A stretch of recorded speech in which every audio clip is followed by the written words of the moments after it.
Alhamdulillah wassalatu wassalamu ala Rasulillah wa ala alihi wa sahbihi wa man tabi'ahu wa mawalah. Wa ashhadu an la ilaha illallah wahdahu la syarika lah wa anna Muhammadan abduhu wa rasuluhu la nabiyya wa la rasul ba'dah. Allahumma salli wa sallim ala sayyidina Muhammadin wa ala alihi wa sahbihi wa sallim ajma'in, amma ba'd. Mari kita buka kajian pada malam hari ini dengan membaca basmalah. Bismillahirrahmanirrahim. Alhamdulillah, puji syukur kehadirat Allah Subhanahu wa taala atas limpahan rahmat, nikmat, karunia yang masih tercurahkan kepada kita, sehingga sampai saat ini kita masih bisa melaksanakan perintah Allah, menjalankan kewajiban kita sebagai hamba, yakni menunaikan sholat maghrib secara berjamaah, kemudian dilanjutkan dengan thalabul ilmi, dilanjutkan dengan kajian yang mudah-mudahan amaliyah kita ini dicatat oleh Allah Subhanahu wa taala sebagai amal saleh dan pahalanya bisa menyelamatkan kita fid dunya wal akhirah, amin ya rabbal alamin. Salawat dan salam marilah kita haturkan kepada junjungan kita, suri teladan kita, Nabi Muhammad sallallahu alaihi wasallam, kepada keluarganya, para sahabatnya, serta para pengikutnya sampai akhir zaman. Hadirin jamaah Masjid Nurul Hidayah rahimakumullah, pada kesempatan kali ini kita akan melanjutkan kajian tafsir kita, masuk ke pembahasan Al-Muhadaratus Sabi'ah wal Ishrun. Pembahasan sudah ke, kalau di kitabnya 27.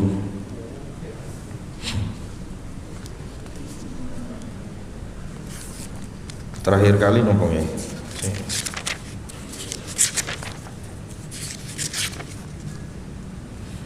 Terakhir kali kita membahas Al-Muharramatu minan nisa, ya, wanita-wanita yang haram untuk dinikah. Mahram niku sinten mawon.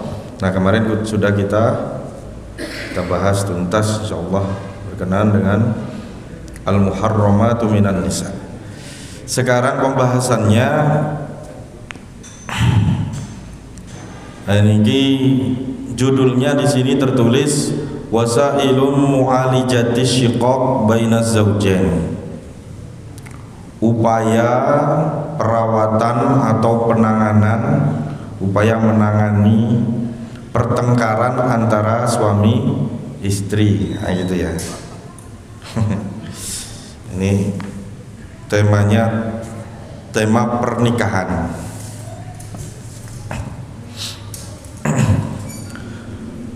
Adapun ayat yang menjadi fokus kajian kita dalam pembahasan ini adalah Quran surat An-Nisa ayat 34 sampai 36.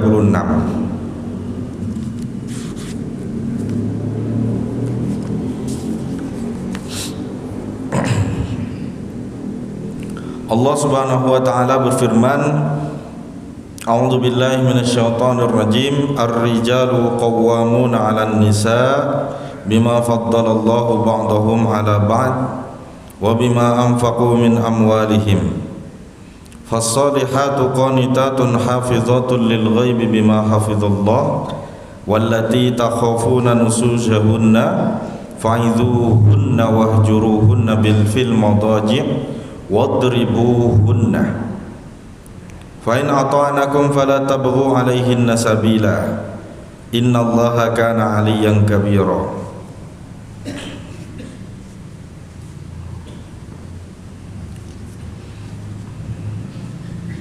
Yang artinya kaum laki-laki itu adalah pemimpin bagi kaum wanita.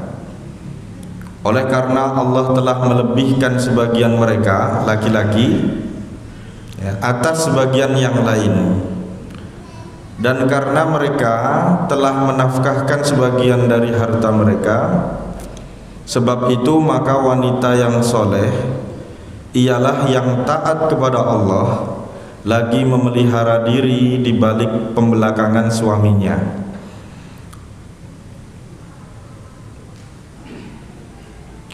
oleh karena Allah telah memelihara mereka. Wanita-wanita yang kalian khawatiri nususnya, bangkangnya maksudnya gitu ya, maka nasihatilah mereka dan pisahkanlah diri dari tempat tidur mereka dan pukullah mereka.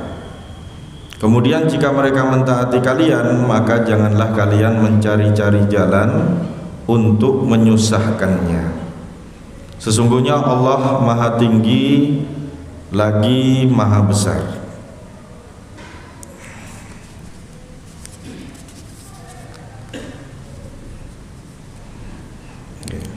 Sementara ayat 34 ini dulu yang menjadi fokus kajian kita. Selanjutnya adalah at-tahlilul lafzi. Ada kalimat-kalimat atau kata-kata yang menjadi pokok bahasan. Ya. Di sini yang pertama qawamun, qawam. Apa makna qawam? Qawamun sighatun mubalaghatun minal qiyami. Bentuk sighat mubalaghah. Ya, sighat mubalaghah itu kalau dalam bahasa Indonesia napa nggih? Majas hiperbola. Nah gitu ya. Majas hiperbola. Minal qiyam. Qiyam itu artinya tegak, berdiri. Qawam orang yang betul-betul jejak tegak berdiri. Alal amri bimakna hifdzuhu wa riayatuhu farrajul qawwamun ala imraatihi kama yaqumul wali ala ra'iyati bil amri wan nahi wal hifdzi wasyiyanah. Jadi makna qawwam itu adalah hifdzun, bermakna melindungi, menjaga.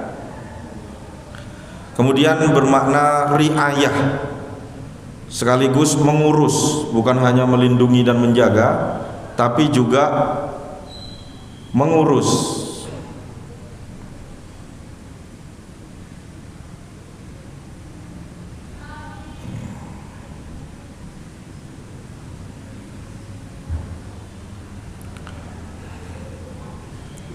Maka di sini disebutkan farrajulu qawwamun ala imratihi kama yaqumul wali ala ra'iyatihi.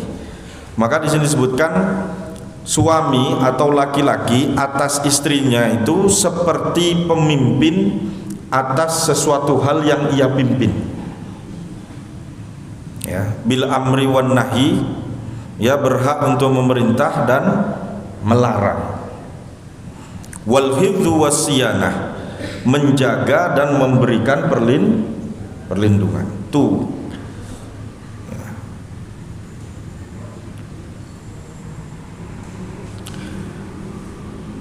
Kenapa Allah menyebutkan para bapak-bapak atau laki-laki itu yang demikian? Ya. Di sini disebutkan di ayat berikutnya bima faddalallahu ba'dahum ala ba'd. Ya, karena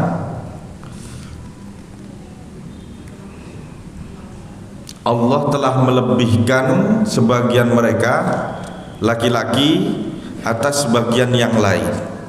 Kalau mengikuti terjemahannya, atas sebagian yang lain itu maksudnya para wanita, melebihkan kedudukannya. Tapi kalau kita lihat beberapa tafsir ulama, di situ kita akan dapati, misalnya nanti di Al-Latifatus Salisa, Al-Latifatus Saniyah,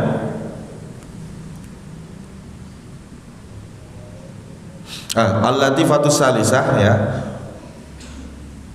waradan nazmul karim bima faddalallahu ba'dahum ala ba'din walau qala bima faddalahum alaihinna aw qala bitafdilihim alaihinna lakana aujaza wa ahsara, ya. Walakin at-ta'bir warada bihadza sighah li hikmatin jalilatin wa hiya ifadatun annal mar'ah minar rajuli war rajuli minal mar'ati bimanzilatil a'dha'i min jismil insan. Jadi ini dalam tafsirnya, kenapa kalimatnya kok bima faddalallahu ba'dahum ala ba'd, sebab Allah keutamaan mereka atas bagian yang lain. Atas bagian yang lain ini kalau kita lihat sigot dalam kalimatnya itu laki-laki ke laki-laki yang lain, di antara laki-laki ke sesama yang laki-laki yang lain. Kenapa bukan kalimatnya itu bima fadlahum alaihinna? Karena keutamaan mereka laki-laki itu atas mereka para ibu-ibu. Tapi bahasanya Allah itu keutamaan laki-laki di antara mereka para laki-laki juga. Ya. Nah di sini ada hikmah yang sangat agung, sangat mulia di sini. Wahya ifadatun annal mar'ata minar rojuli. Karena perempuan itu juga bagian dari laki-laki. Karena perempuan itu dasarnya ya, berasal dari laki-laki. Warrajulu minal mar'ati, dan laki-laki juga dari perempuan. Ya, pada tahapan berikutnya ya, perempuanlah yang kemudian mereproduksi laki-laki itu dengan kelahiran dari mereka.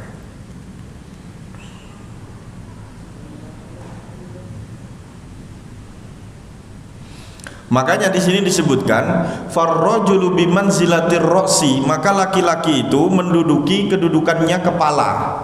Ibarat dalam tubuh manusia itu laki-laki dan perempuan, ya, laki-laki itu menduduki kedudukan sebagai kepala, wal mar'atu bimanzilatil badani. Adapun perempuan adalah anggota badan yang lain. Wala yambaghi ayyatakabbaru aduwwun ala aduwwin. Ya, maka tidak seyogyanya antar anggota badan itu merasa lebih agung, merasa lebih tinggi derajatnya daripada anggota badan yang lain. Karena ini kepala dan anggota badan ini satu kesatuan yang utuh, yang karena kesempurnaan semuanya inilah kita kemudian disebut dengan manusia yang sempurna. Al-insanul kamil.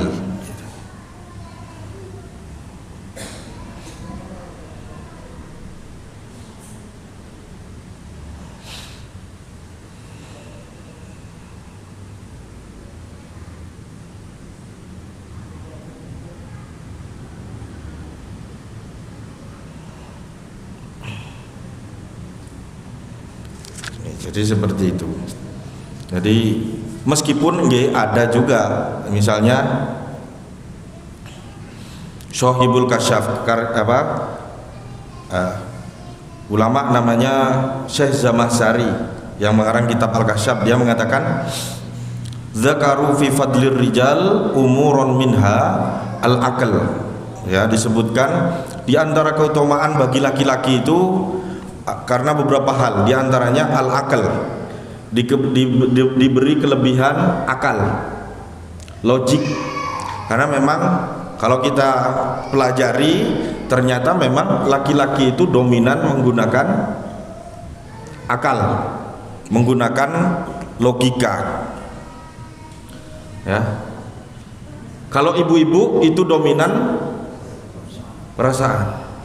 Makanya kalau bapak-bapak misalnya naik sepeda terus tiba-tiba bannya bocor, maka akalnya yang bekerja. Nopo yang dilakukan? Wah, segera cari tempat tambal ban, segera memperbaiki kalau bawa peralatan sendiri. Kalau ibu-ibu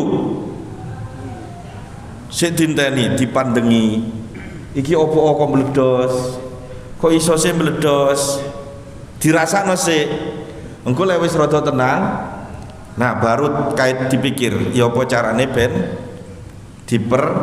diperbaiki. Sing dirasa-rasakno dia dhisik. Nah, ini katanya Syekh Zamakhsyari, di antara kelebihan laki-laki itu karena laki-laki itu menggunakan akal. Kemudian wal hazam, memiliki keteguhan. Wal azam, ya, wal azam, ya, memiliki resolusi, nah gitu ya. cepat gitu kalau laki-laki itu. Wal quwwah, kemudian kekuatan. Kemudian ditambah lagi bukti kenyataan, yaitu apa? Wa anna minhum al anbiya, dan dari kalangan mereka lah para nabi itu diutus. Kaono ceritone nabi wedok, kabeh nabi lanang. Ini Melchofenis banget. Tafsir Melchofenis. Jadi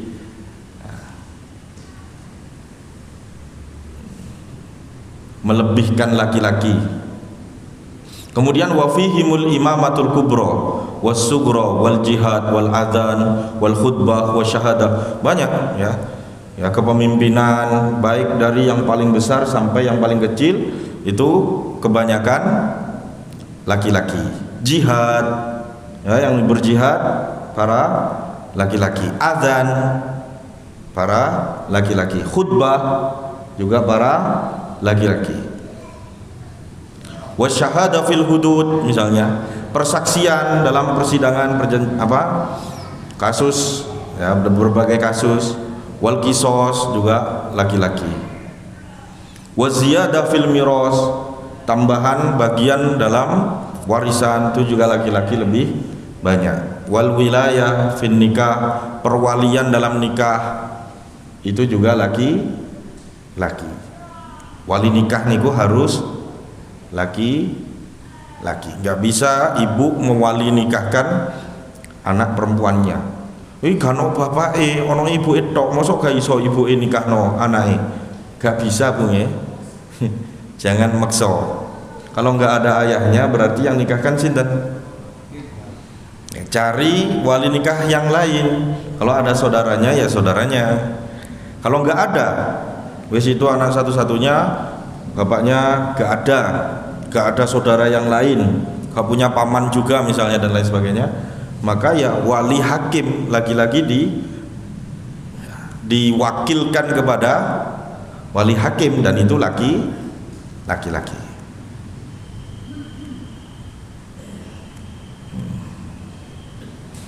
Wa ilaihim al-intisa, juga ya kepada mereka para laki-laki itu dinisbatkan nasabnya anak. Jadi gak ada ceritanya ya misalnya Ali bin ibunya, tapi bin pasti bapaknya. Wa ghairu dzalika, dan lain sebagainya. Ini fakta ya. Fakta dalam artian memang seperti itulah kenyataannya. Meskipun demikian tidak kemudian merendahkan derajatnya para wanita. Wanita itu mulia di sisi Allah dengan kedudukannya sebagai wanita itu. Sekarang banyak ya kemudian datang feminisme, ya feminisme ajaran orang-orang yang merasa perempuan gak butuh laki-laki. Yakin ini kira-kira gak butuh laki-laki, bisa kok semuanya sendiri, katanya gitu. Ini orang-orang feminisme. Kenyataannya di seluruh dunia, belahan dunia manapun, ya bahkan pemilik brand-brand untuk perempuan itu banyak juga laki-laki yang menggerakkan brand-brandnya perempuan itu. Artinya nopo? Empun kita syukuri ya, kita sadari kedudukan kita masing-masing antara laki-laki dan perempuan, dan masing-masing memiliki peranannya masing-masing. Untuk nopo? Untuk saling melengkapi. Karena memang itu tujuannya. Ya. Wa min ayatihim an khalaqalakum min anfusikum azwajan litaskunu ilaiha, kata Allah. Termasuk diantara ayat tanda kebesaran Allah itu adalah dijadikan kita itu pasangan. Untuk apa? Litaskunu ilaiha, tujuannya agar tentrem. Kembali misalnya kita ingat kisahnya Nabi Adam ya Bapak Ibu. Nabi Adam ini kalau diciptakan oleh Allah di surga. Kemudian tapi sudah menikmati semua fasilitas surgawi, tapi nggak tentram. Nabi Adam niku pengen nopo ae dituruti, tapi gak tenang. Kenapa? Rano kancane. Akhirnya Nabi Adam itu minta kepada Allah agar diberikan pendamping. Akhirnya dihadirkanlah, ya, atas dasar keinginan Nabi Adam itu Ibu Hawa. Tenang.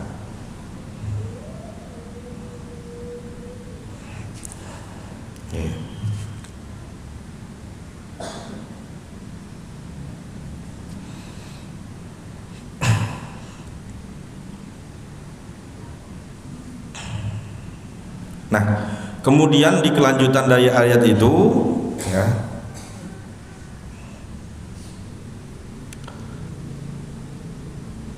Allah menjelaskan tentang kriteria wanita yang soleh. Siapa? Fasolihatu, maka wanita yang soleh itu, kata Allah. Siapa mereka? Di sini sifatnya, ya, yang pertama qanita, mereka itu yang taat.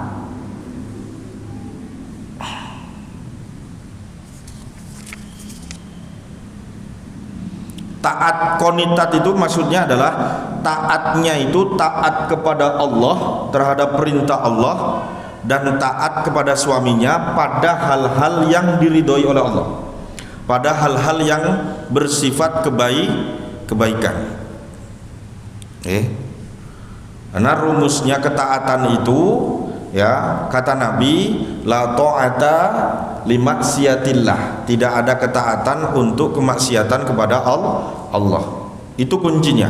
Kalau, ya, ketaatan kepada Allah itu sifatnya mutlak, tapi ketaatan kepada makhluk termasuk istri kepada suami itu tetap digaris-garis, yaitu apa? La ta'ata limaksiatillah. Tetap tidak boleh taat kalau itu untuk kemaksiatan kepada Allah. Sepanjang bukan persoalan yang bermaksiat kepada Allah, maka wajib hukumnya seorang istri itu taat kepada suaminya. Dan hanya sekedar ini saja loh, kadang repotnya minta ampun ibu-ibu nih. Repotnya minta ampun. Padahal Nabi itu sudah memberikan nopo nggih, suatu keluasan yang luar biasa bagi ibu-ibu itu. Kalau bapak butuh jihad, butuh berjuang dan lain sebagainya dalam kehidupan ini, ibu-ibu itu gak perlu itu. Cukup, kata Nabi SAW, idza shallatil mar'ati khomsaha, kata Nabi, kalau perempuan itu sholat 5 waktunya, maksudnya sholat yang wajib saja, gak pernah sholat sunnah, pokoknya sholat yang wajib saja dia kerjakan. Kemudian wasomat somaha, dan dia, atau dalam redaksi yang lain wasomat romadonah, ya, dan dia berpuasa puasa yang diwajibkan saja, yaitu puasa Ramadan saja, gak tahu puasa sunnah. Kemudian wa ta'at zaujaha, kemudian dia taat kepada suaminya, wa hafizat farjaha, dan menjaga kemaluannya. Menjaga kemaluannya itu maksudnya menjaga kehormatan keluarganya, menjaga kehormatan diri dan keluarganya, tidak selingkuh dan lain sebagainya. Maka apa kata Nabi? Kilat laha, maka akan dikatakan kepadanya, udkhulil jannah min haitsu syi'ti, kata.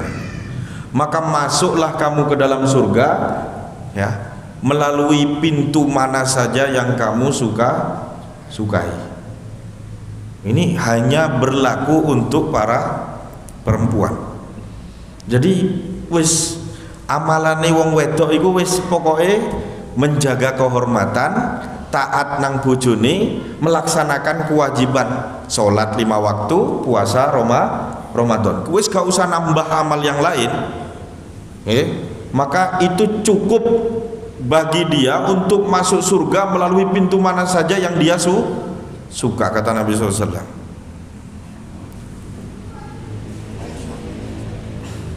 Tapi kan kados ngeten iki kadang sama ibu-ibu gak dipikir. Nggih, gak dipikir. Karena yang dominan apa nih? Perasaannya. Makanya kata Nabi, paling banyak nanti di neraka itu ya ibu. Di antara dosanya ibu-ibu yang banyak menyebabkan dia masuk neraka ini pun apa kata Nabi? Al-mukaffirat, mereka itu banyak menghapus kebaikan suaminya. Hanya karena siji kesalahan yang mungkin dianggap kesalahan fatal, ya, dalam perjalanan rumah tangga 10 tahun itu, kemudian apa yang terlontar kalimatnya? Kamu ini memang jadi suami gak pernah baik kepada saya. Hilang kabeh kebaikan selama 10 tahun itu hanya karena satu kesalahan. Biasanya ngoten nggih. Terus kalau sampai kemudian di waktu berikutnya ada kesalahan lagi, pasti kesalahan yang lama itu akan diungkit-ungkit meneh, ya.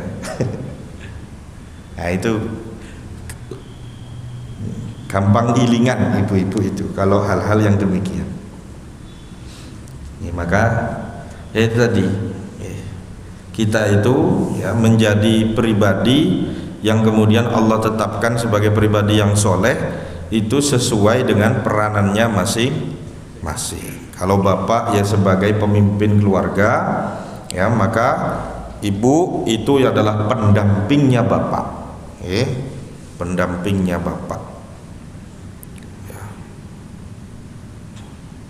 Ibarat kalau suami itu raja, ya istri itu ya harus menjadi ratu di rumahnya. Ya. Sama-sama terhormat, sama-sama memiliki kedudukan yang tinggi. Itu namanya tadi fasolihatu qanitatun. Satu sifatnya adalah taat. Qanitat itu maknanya, qanitah itu adalah perempuan yang taat kepada syariat, taat kepada perintah Allah, menjauhi larangan Allah, dan taat kepada suaminya, memenuhi kewajiban sebagai seorang istri. Kemudian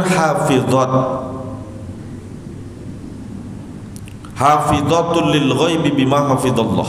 Perhatikan ini. Dan di sini menjaga kemuliaannya, menjaga kehormatannya, ya, menjaga dirinya di saat jauh dari suaminya.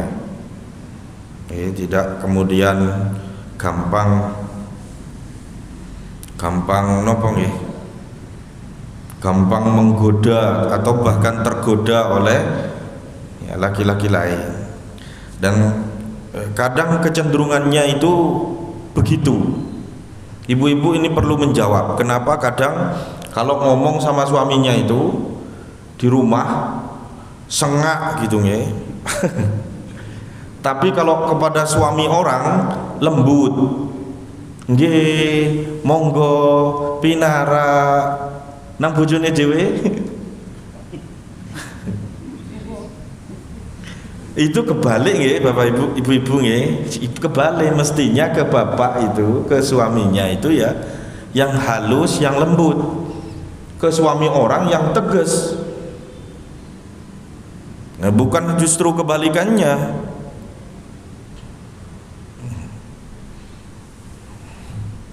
Makanya ada perintah khusus bagi istri Nabi itu agar apa? Tidak mendayu-dayukan suaranya, harus tegas.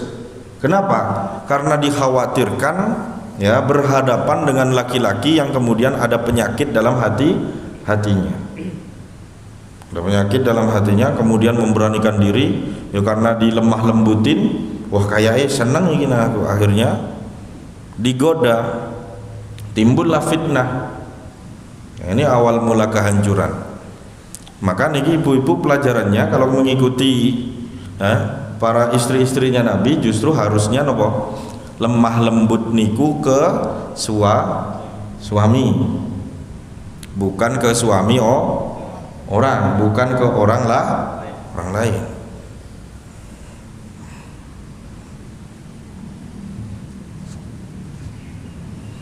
Yani, jangan kebalik. Kebalik. Bapaknya di omah disentai ae. Nggih. Bapaknya di omah disentai ae. Sebab bojone wong monggo pinara ada lembut. Nah niki harus diperbaiki. Nah kemudian Allah juga memberikan solusi, ya solusi ketika kemudian terjadi ya perselisihan atau percekcokan, atau di sini bahasanya wallati takhafuna nusuzahunna, ya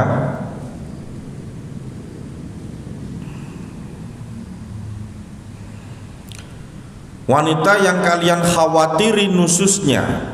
Nususnya di sini membangkang. Nusus itu artinya bangkang, balelo.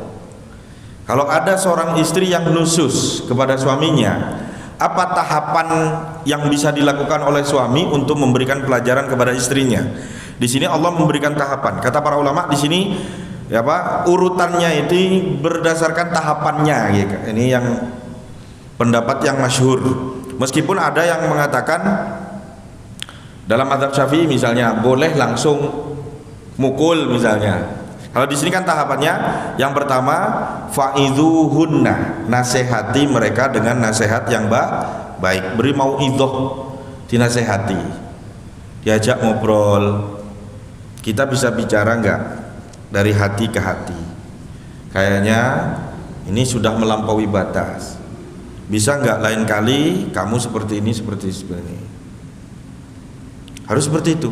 Kalau bisa nggih. Tapi itu angel nggih kadang. Seketika itu wis, apalagi kalau emosi itu sulit dikendalikan, gak eling apa-apa.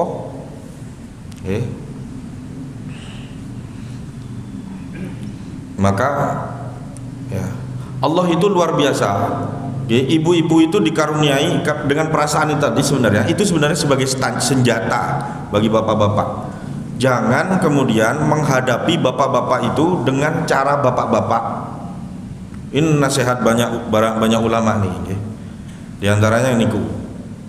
Jadi gunakan itu kelembutan jenengan, ya, kelemahan jenengan itu sebagai senjata untuk melunakkan hati suami. Jangan melunakkan hati suami dengan cara suami. Misalnya banting piring. Misalnya nggih. Loh itu suami jenengan bisa banting lemari itu. Banting pintu. Bojone jenengan iso dobrak pintu niku. Ya, maka jangan dengan itu. Maka dengan kelembutan. Misalnya dengan menang mawon moro-moro brebes mili misalnya, itu wis suami itu pasti langsung madeg opo gitu ya. Kan ngoten. Maka dengan kelembutan itu. Jangan dengan kekasaran. Nah, ini kalau ada, ini dari sudut pandang suami. Misalnya ada istri yang nusus, kata Allah yang pertama fa'idhuhunna, nasihati dengan nasihat-nasihat yang baik. Dinasihati, diajak ngobrol. Ingat pesan misalnya sahabat Nabi mulia namanya Abu Darda dalam pernikahannya. Abu Darda itu dalam pernikahannya dia memberikan nasihat pada istrinya begini. Wahai istriku, saya menikah denganmu di dunia ini dan berharap nanti pun di akhirat bersama denganmu. Maka mari bekerja sama, katanya. Gimana? Kalau saya marah, jangan balas juga dengan kemarahan. Sebaliknya juga demikian. Kalau kamu yang marah, saya tidak boleh marah. Gitu. Saling meredam. Ya. Kalau kita kan kadang enggak ya, marah, wis podo marah ya, wis podo meneng-menengan, wis tanpa solusi apapun. Engko moro ono hal-hal sing penting balik meneh dhewe. Itu masalah loh, menumpuk itu jadi bom waktu. Nggih. Kalau terus-terusan seperti itu. Kebanyakan kita kadang jangan-jangan begitu. Nggih napa nggih? Masalah itu apa benar-benar clear? Apa wis berlalu begitu saja? Engko lek ono masalah meneh, tambah masalah kemarin tuh jadi penyulut juga lagi. Karena apa? Nggak pernah diselesaikan dengan baik. Harus diselesaikan ya Bapak Ibu ya. Meskipun ini rumah tangga yang sudah puluhan tahun, tidak apa-apa, dimulai kembali agar apa? Lebih harmonis, lebih tentrem, lebih sakinah. Ini masalah itu harus diselesaikan. Jangan didiamkan, saling diamkan, podo marahe, engko moro-moro balikan meneh gak marahan, tapi wis mendem niku, gak ilang niku. Maka di sini yang pertama dinasehati dengan cara yang baik. Kemudian wahjuruhunna, pisah ranjang.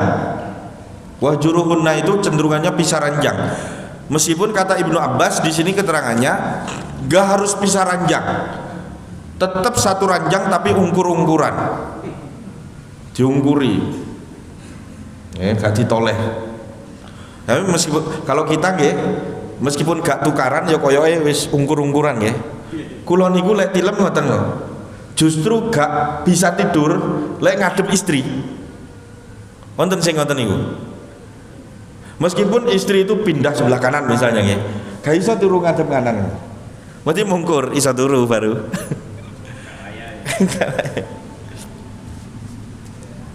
Lek tilem. Enggak, tapi ini konteksnya adalah yang memberikan pelajaran dengan dibegitukan. Wahjuruhunna itu dipisah ranjang. Fil wahjuruhunna fil madaji. Kemudian baru yang terakhir wadribuhunna. Ya, kemudian dipukul.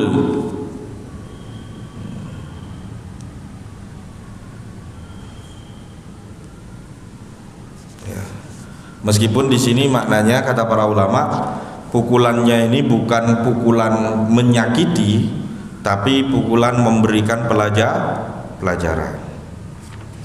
Tentu saja bukan gepui terus kemudian berdasarkan ayat ini kita membolehkan KDRT, enggak, bukan itu yang dimaksudkan. Ini sebenarnya ada asbabun nusulnya Bapak Ibu. Kalau kita lihat asbabun nusulnya memang kasusnya adalah KDRT. Jadi ada seorang sahabat namanya Sa'ad bin Robi, ya, ma'imratihi Habibah binti Zaid. Nah, ini tukaran terus sampai si siapa mau jenenge Sa'ad bin Robi niku ya tidak kemudian tertahankan lagi sampai nempeling istrinya, sampai membekas di pipinya itu. Akhirnya ngadu ke ayahnya. Terus ayahnya itu ngajak si istri ini, anaknya ya, bertemu Rasulullah, melaporkan kejadiannya. Iki anakku, kesayanganku gitu ya, bojone ditempeleng. Awalnya Nabi, karena belum ada ayat ini turun, Nabi kemudian apa? Faqala Nabi sallallahu alaihi wasallam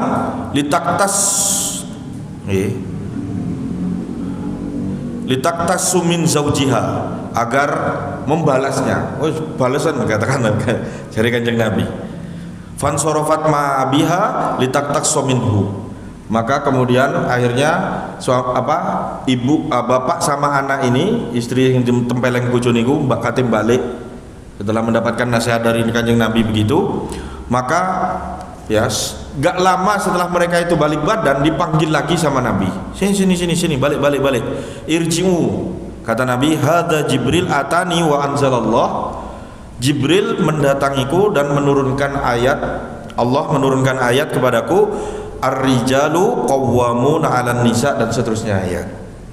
Maka faqala Nabi sallallahu alaihi wasallam, aradna amron, kami berharap menginginkan sesuatu, wa aradallahu amron, dan Allah menginginkan sesuatu yang lain bisa jadi. Tapi apa? Walladzi aradallah khair, adapun yang diinginkan Allah itu lebih baik. Maka enggak boleh akhirnya sama Nabi si istri ini membalas perlakuan suami. Selama di sini ketentuannya ya, status suami itu sebagai kepala keluarga adalah tetap sebagai qawwam, dia melindungi istrinya, dia bertanggung jawab kepada istri dan anak turunnya, dia menjaga istrinya, akhirnya menerima, keluarga ini menerima ketentuan Allah. Dan ini kemudian menjadi ajaran dalam Islam. Maka sebaiknya kalau ya rumah tangga itu ya harus diselesaikan di dalam rumah sendiri. Jangan melibatkan orang lain, kecuali memang sudah semuanya masing-masing wis angel dikandani wis bengkerengan ae, maka ya kecuali kalau sudah wis gak kena digadukne meneh dua orang ini, nasihati gak kena, pisah ranjang malah terusan pisah gitu nggih ya, wis digepuk yuk bales gepuk tukaran ae. Maka di ayat berikutnya nanti wa in khiftum syiqaqa bainihima, kalau kamu takut ya pertengkaran antara keduanya itu enggak usai-usai, maka apa? Fab'athu hakaman min ahlihi wa hakaman min ahliha. Diutus, harus mengutus ya hakim, orang yang bijak dari pihak laki-laki dan orang yang bijak dari pihak perempuan. Untuk apa? Islah. Hubung natan bahaya. Islah. Ini sebenarnya saya ingin menjelaskan keluar dari konteks ini, cuman ini jadi agar kita jadi menjadi pemahaman kita ya. Terakhir Bapak Ibu, berkenan dengan ayat ini. Ayat ini pernah dijadikan dalil oleh Sayyidina Ali untuk menjawab ya pertanyaannya orang-orang Khawarij. Jadi ketika periode kekhalifahan itu berganti dari Sayyidina Utsman ke Sayyidina Ali, itu terjadi gejolak di kaum muslimin, yaitu apa? Perebutan kekuasaan antara Sayyidina Ali dan Muawiyah bin Abi Sufyan.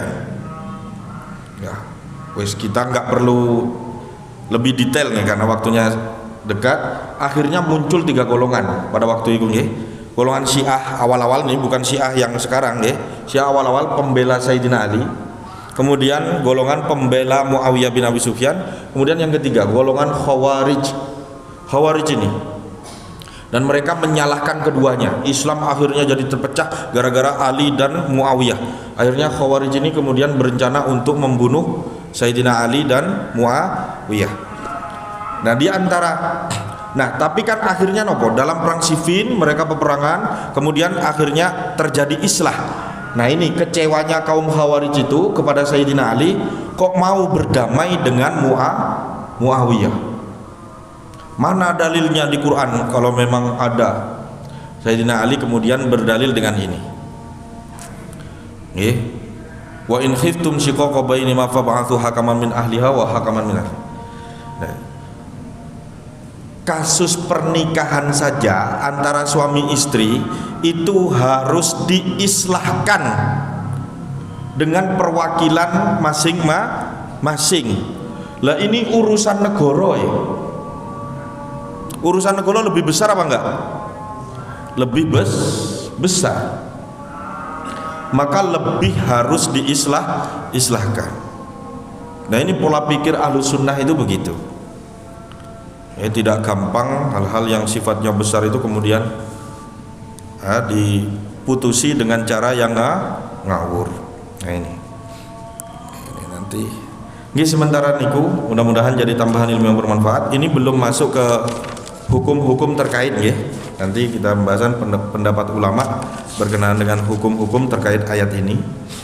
Sementara niku mudah-mudahan jadi tambahan ilmu yang bermanfaat. Kurang lebihnya mohon maaf karena waktunya sudah adzan ya, tidak ada diskusi ya.